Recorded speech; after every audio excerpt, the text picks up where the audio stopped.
masuk ke bagian yang pokok.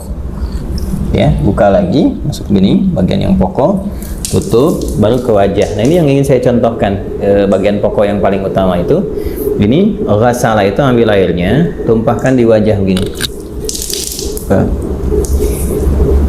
Ini lihatnya yang telunjuk begini. Oh, seperti ini. Nah, ini bagian jempol yang di sini belakang. Kemudian langsung ke bawah. Nah, ini yang diselai-selai di janggutnya.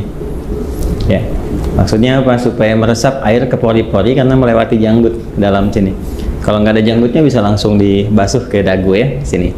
Nah, jadi ini satu. Kalau dirasakan belum cukup keseluruhannya, ambil lagi begini. Ya, terus seperti ini. Kemudian tutup dulu. Ya, terus seperti ini. Ya. Saya kira 2 kali juga bisa cukup ya. Seperti ini. Ya. Nah, ini nanti ada versi yang sekali itu versinya Ibnu Abbas radhiyallahu taala anhuma yang menyontoh praktek Nabi yang pernah menggunakan sekali.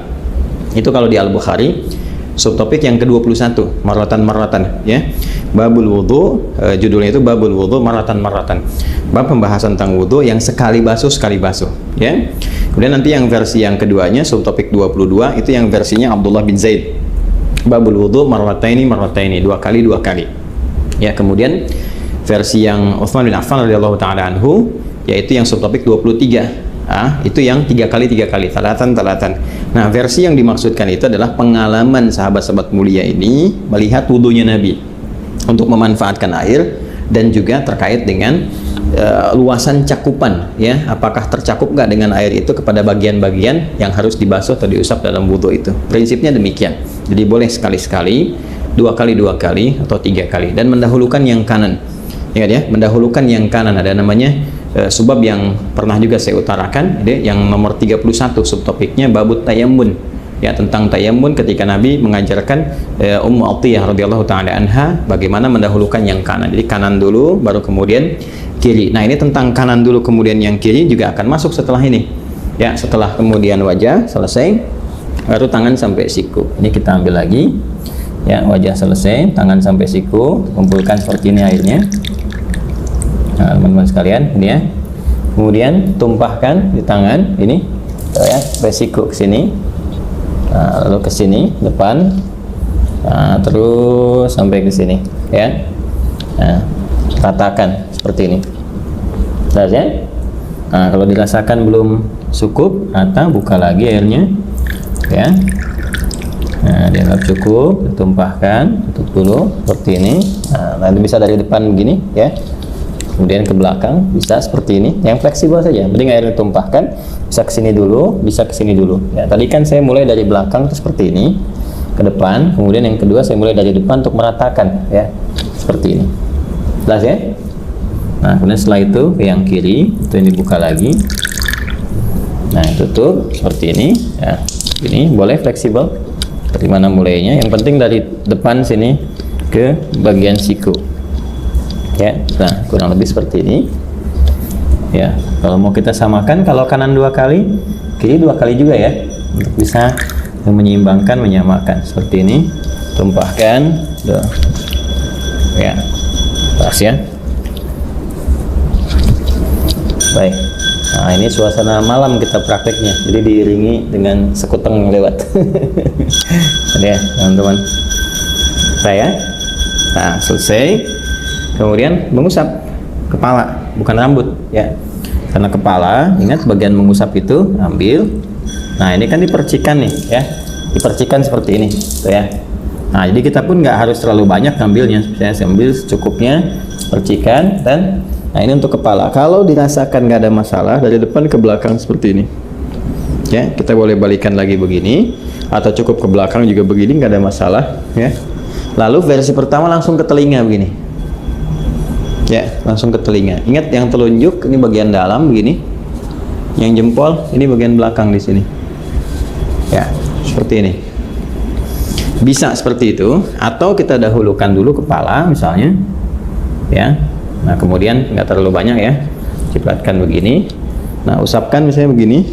Nah, ya.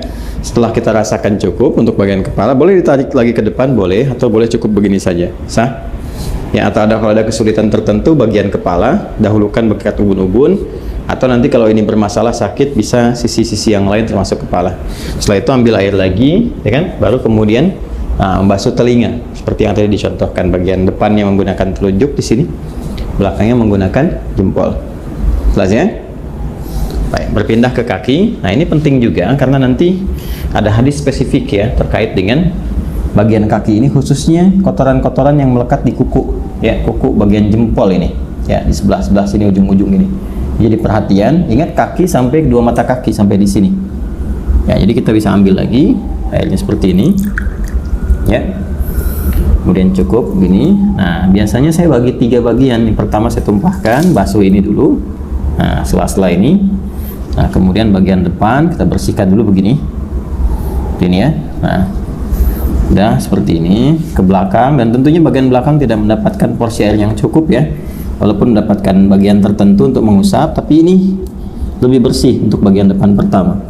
Jadi yang kedua, nah ini kita bisa sempurnakan bagian belakangnya seperti ini. Nah, ini ya. Majukan lagi ke depan. Ini. Nah, 2 pun sudah cukup sebetulnya. Ya, kalau dirasakan kurang bisa dengan 3. Selanjutnya yang kiri, seperti halnya yang kanan tadi, kita ambil ini ya. Nah, ini seperti ini. Saya suka menggunakan kelingking karena lebih fleksibel untuk menyela-nyelanya. Ini dibersihkan di sini, ya, ini untuk ke belakang. Nah, kemudian disempurnakan, ambil lagi, kita tumpahkan seperti ini, ya. Dah selesai. Nah, ini selesai ya. Setelah selesai, dah, kita diusahakan menghadap ke arah kiblat, kita berdiri sini. Ya, lalu kita berdoa. Doa yang sudah pernah diajarkan juga ya, syahadatain dulu.